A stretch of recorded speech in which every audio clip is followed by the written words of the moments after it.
Jack, what are you doing with those spears? Chio asked, as Jack gathered up a bundle of them and slung them over his shoulder. Defenses, he reasoned, adrenaline pumping as he looked at Alessandra. You've been using your abilities to make those twig spawn things even while showing us the armory and answering our questions. If we can hold the gate for as long as we can, could you use your powers to make more? Maybe even give us a fallback position for when they break through? Ditches, walls, pits and stuff. We have a druid friend that can kinda do that kind of stuff. I can, Alessandra nodded, seeing the logic. I've done it before when I've been able to, but this siege has been relentless and unending. How the hell have you lasted this long? Scifi scoffed. Damn, woman! Alessandra's expression shifted slightly as she moved her hand, warping several of the trees into growing a set of stairs for easy access to the wall. My bond with nature and the will of the nurturing mother has kept me going thus far. Stall and hold them off for as long as you can from the wall. The twig spawn will remain at the gate while I summon further defenses. Sounds like a plan, Nika nodded. Can the twig spawn understand and take orders from us? No, they're simple-minded automatons. The druid shook her head. But they can use weapons. Is that your intention with the spears? Depends. Can they form a phalanx? Jack asked. I saw them use spears when we got here, but no formations whatsoever. What? Alessandra asked, confused. Line of shields at the front. Spears in the rear line poking out, Jack crudely explained. If they hold tight, they'll be hard to budge, and you can use these spears in a ditch or something. Maybe have a few handy? Your formation idea has merit. It will be done. Alessandra nodded, as she ran to some strangely shaped hedges. Good luck! Godspeed, Jack replied with a nod, as he and the others headed to the gate. Doesn't sound like they've reached us yet, Nika called over comms, having sprinted ahead of the others and climbed the trees to the top of the wall, where they'd be holding out. When they caught up, the chasm was filling with some items and laying things out for them. Good, Allura nodded. Scifi, how many drones did you bring? 3, but my Overwatch drone got hit by one of the hags and needs repairs, the Scritter reminded the Eladri. I just have my 2 scout drones left. Send them up and keep them behind the shrine's protection, Allura ordered. Sure, but they won't be as good, Scifi warned, as she quickly reached into one of her pockets, pulling out an object the size of a phone and a smaller one the size of a credit card. Quickly placing them on the ground, they automatically unfurled, the Scritter not watching to observe them as they linked with her mind, and promptly hovered up into the sky. Anyone got anything we need to know about? Allura asked. I've got a staff that can help manipulate the weather. Dante has a new collar. It's magical, but I don't know what it does. All I know is it isn't bad. I have alchemical vials that'll cause damage, Chio told the others who didn't already know. I'll use my powers to best place them, and I can mark targets now, though I don't know what form that will take. I've also taken some wands I think I can use. Got some sick new knives? Scifi grinned, before her expression faltered slightly. But I sure as hell don't want to be getting close to those things to need to use them. Nothing else exciting. I haven't got much outside of some more ammo. Nika shook her head. Neither have I, Jack confirmed. Some more shots with the boomstick, but don't forget we came well prepared. I'm thinking if we need to break out, we did agree back at the house I'd take... Suddenly he was interrupted, as an unnatural screeching howl loudly bellowed out, soon followed by many, many more. Shit! They're close! Jack cursed, following the others as they bounded up the stairs along the trunk of one of the trees at the gate, 2 at a time. So it begins, Chio grimly announced. As everyone reached the top of the wall above the shrine's entrance, the tension in the air was palpable. The ancient metal of the strange wall beneath their feet seemed to hum with the anticipation of what was to come, as the thick blankets of mist clung to the ground below, swirling in ghostly patterns. Since the howling, the night had turned eerily quiet, with the only sounds being the distant rustling of leaves in the dark forest beyond. Pick your spots, Nika told them, pointing out the best places for cover just above the gate. Don't get too comfy, we might need to fall back soon. Stall them for as long as you can, Allura whispered, as she took a spot close to one of the great trees in heavy cover. Give Alessandra the time she needs. Zenuria, Lady of Night. Scifi palmed her hands together in a quick prayer, muttering under her breath so nobody else could hear. I walk in your shadow and strike in your name. Guide my hand, steady my heart, and veil our souls from those who seek to do us harm. Your darkness is my shield, and your silence my strength. And if we should fall, grant us your mercy. Come on, you motherfuckers, Jack growled under his breath, as he kept his gun raised, scanning the darkness for any signs of movement. The eerie silence was slowly broken by the soft sound of footsteps crunching against the brittle leaves scattered across the ground. Several figures strode out of the shifting fog, all stepping in sync, before collectively stopping just at the edge of the closest tree line. Out of this group, 3 figures gradually took shape, the crooked, skeletal limbs and sharp claws of the skinwalkers glinting from Alora's dancing lights circling above. Hold your fire for now, Alora whispered to the others, itching to engage. They're not in a hurry. We need to stall and they're at a far range. Something's up. Range isn't a problem for my sniper rifle, Nika whispered back. But I'll take the one in the middle when they move. Left, Jack growled, switching his gun to full auto. Right, Chio confirmed, drawing in power. Careful, Scifi warned. No way this is going to be that easy. We don't have the damn luck for it. Woof, Dante quietly barked, as the 3 skinwalkers looked up towards the group on the wall with their glowing red eyes. Why are you doing this? Alora called out to the silent creatures. What do you want? The skinwalkers did not answer. What the hell were they waiting for? Hey, arseholes! We asked you a question, Jack called out. The heads of the skinwalkers immediately snapped towards him, with a low, barely perceptible growl of anger. This land is ours. A malicious blend of voices rasped, spoken in unison by the 3 skinwalkers they could see, and echoed by other sources out of view. The sound was collectively dry and hoarse, but still just loud enough to be heard by all of them. Really? Why is that? Alora called back. Things weak. Blight. Strong. The collective hiss replied, voice laced with mockery. Alora, there's no diplomacy with these guys, Nika warned. Picking up movement on the drones, Scifi warned. They're positioning. You will die. The voices taunted again. Engage! Alora ordered. Jack's plasma rifle crackled with energy, unleashing a barrage of bright, lethal rounds. The shots tore through the air with a high-pitched hum, aimed directly at the left skinwalker, in perfect timing with everybody else. The moment his first bolt connected, it flew straight through the skinwalker, as if they weren't there at all. The figure's forms rippled and twisted into clouds of vapor, leaving nothing behind but swirling mist, as the 3 figures seemed to dissolve into thin air. Illusions! Chio warned, as the familiar giggling of the death candles returned. They wanted to stall us too, Alora realized, as the silence was quickly broken by the sounds of many feet trampling through wet underbrush. You won't hide from us! Alora spat, as she raised her staff of weather, focusing her powers as hard as she could into picking up the wind, blowing away the spore clouds acting as a smokescreen, which revealed many of the small mirelings keeping low as they rushed forward to engage the twig spawn standing in formation at the gate.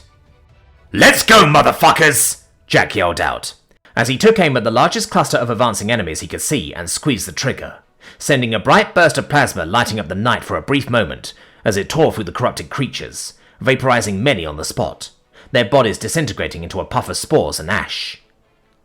Anyone have eyes on our targets? Nika called out, as several of the mirelings made it to the twig spawn, throwing themselves at the formation in an attempt to disrupt it. The kitten saw several of the blight caps in the distance holding back, as many of the smaller mirelings attended them, using their own blighted natural abilities to begin changing them. Shit, that can't be good, Nika thought to herself, as several of them then advanced forward, much larger and better protected than others they had seen before, while many smaller mirelings hid behind them in cover as they advanced. She quickly switched to her sniper rifle still latched onto the parapet, and put a shot straight where she thought the creature's face would be, leaving a smouldering, blackened hole, but cursed as the thing kept advancing. "They're getting tankier! Watch out!" she called to the others. "All right, they're adapting to our tactics," the Kizan reasoned to herself, as she quickly aimed again. They know we instinctively aim for the head, so what if... In the microsecond it took for Nico to think that, she quickly adjusted her aim and fired, the sniper shot this time taking the Blight Cap in the leg, causing it to stumble and fall.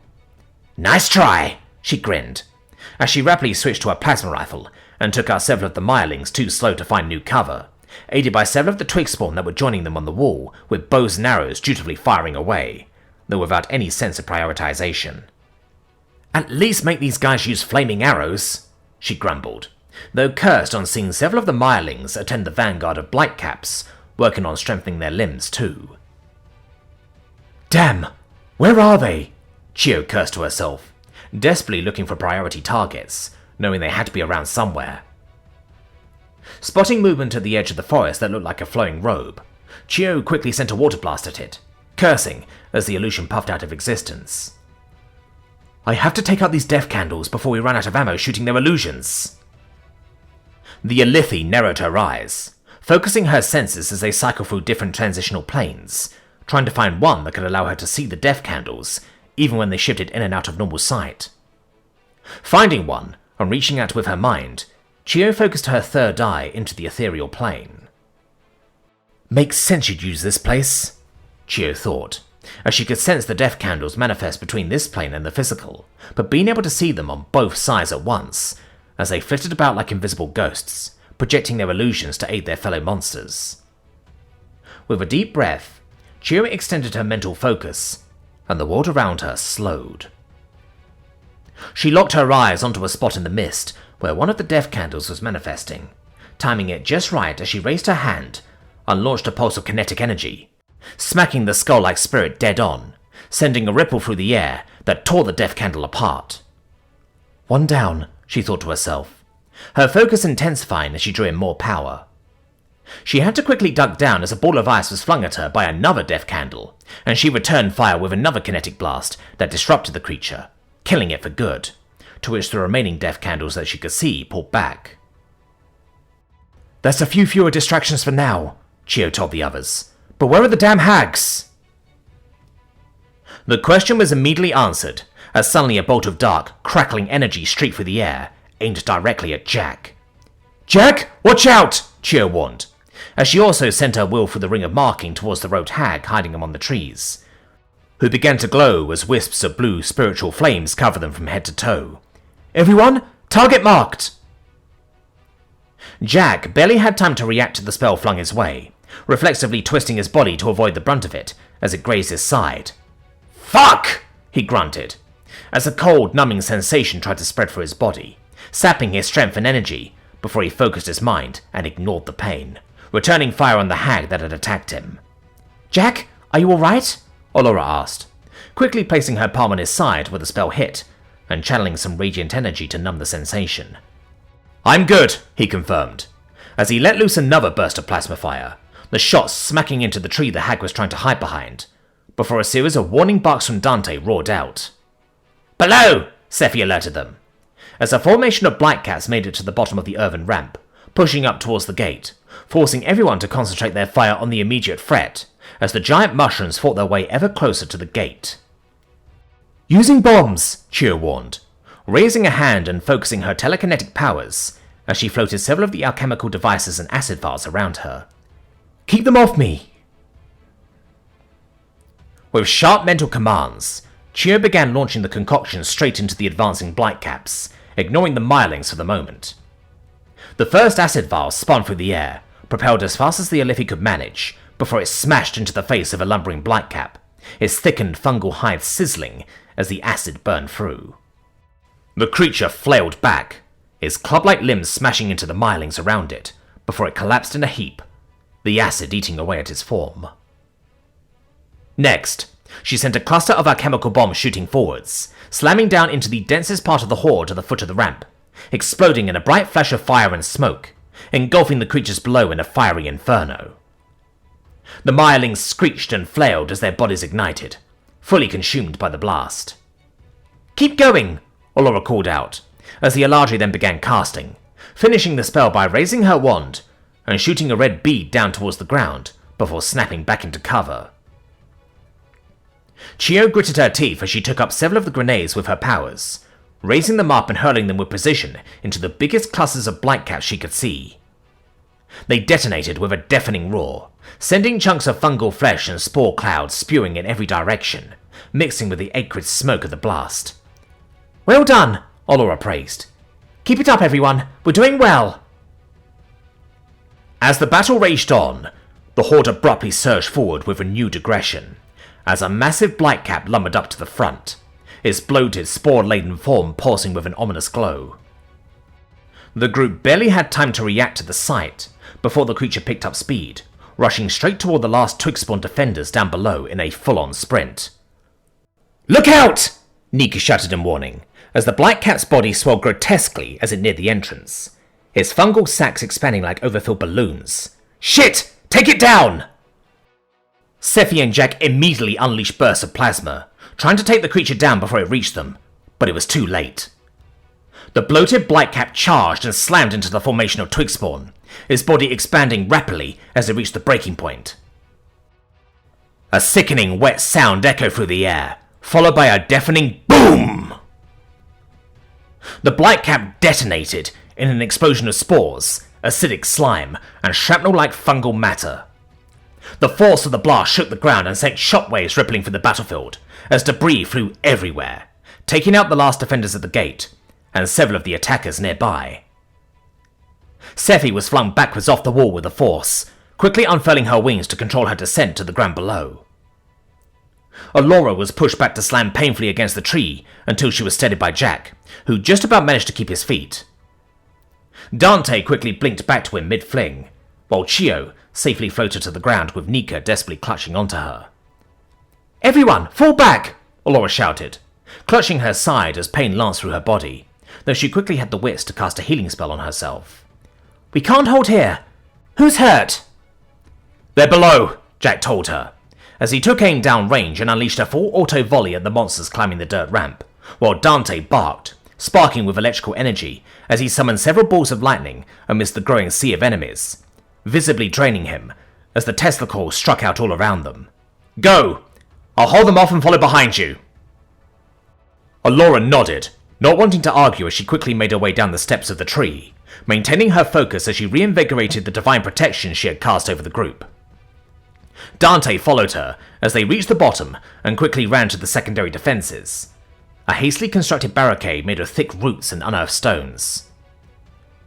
"Took out a bunch of them, but they're still full of surprises," Nika greeted her as she reloaded her plasma rifle. "Lost my sniper rifle, probably somewhere on the ground, but we don't have time to look." "Jack, hurry up!" Scifi called, as Jack pelted towards the barricade, just as another loud explosion rocked the gate. He didn't reply as he breathlessly vaulted the barricade, quickly reloading his now depleted heavy plasma rifle. "More of the bigger ones coming this way," the human gasped out. "They're adapting." "Scifi, what do your drones see?" Allura asked. "Mirelings bolstering the blight caps. They know they're having an effect," Scifi confirmed, before her face dropped. "Ah, shit! We got a full pack of skinwalkers incoming. At least a dozen." "They've been saving their elites for this," Chio realized. "We're not out of this yet!" Nika shouted, her voice filled with determination, as the wooden reinforcements around the gate splintered with a powerful impact. "Ready for round two?" "Ready!" The voice of Alessandra called to them as she joined them, flanked by several large plant creatures, almost twice the size of Jack, that looked to the human like a sheep made of twisting vines, branches, and entire bushes. "The Twigspawn served their purpose, but these Baramets should help here." "How are you holding up with the other defences and fallback positions?" Scifi asked. "We've got worse incoming." "Trenches and pits are by the third position," Alessandra told them.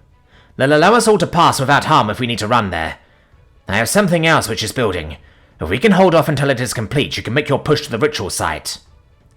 "Got it," Jack nodded, refraining from making a sarcastic comment in the moment, before another explosion blew the defenses wide open.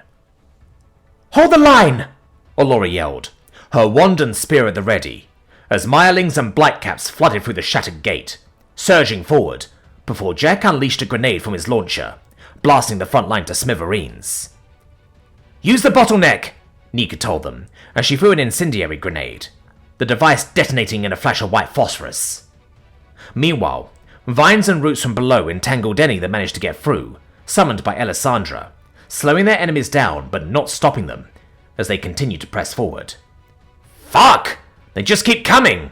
Jack cursed, as he unleashed a raging torrent of full auto, cursing again as he ran out of ammo and slapping another battery in. Damn! How much ammo did he even have left? Was it enough? The group held on, fighting with every fibre of strength and skill they had left, as wave after wave of Mirelings and Blightcaps kept coming, spilling through the gate like an unstoppable tide. "Keep it up!" Alessandra yelled out, before noticing the sudden appearance of several pairs of glowing red eyes, as the pack of skinwalkers emerged through the gate. "They weren't out of this yet,"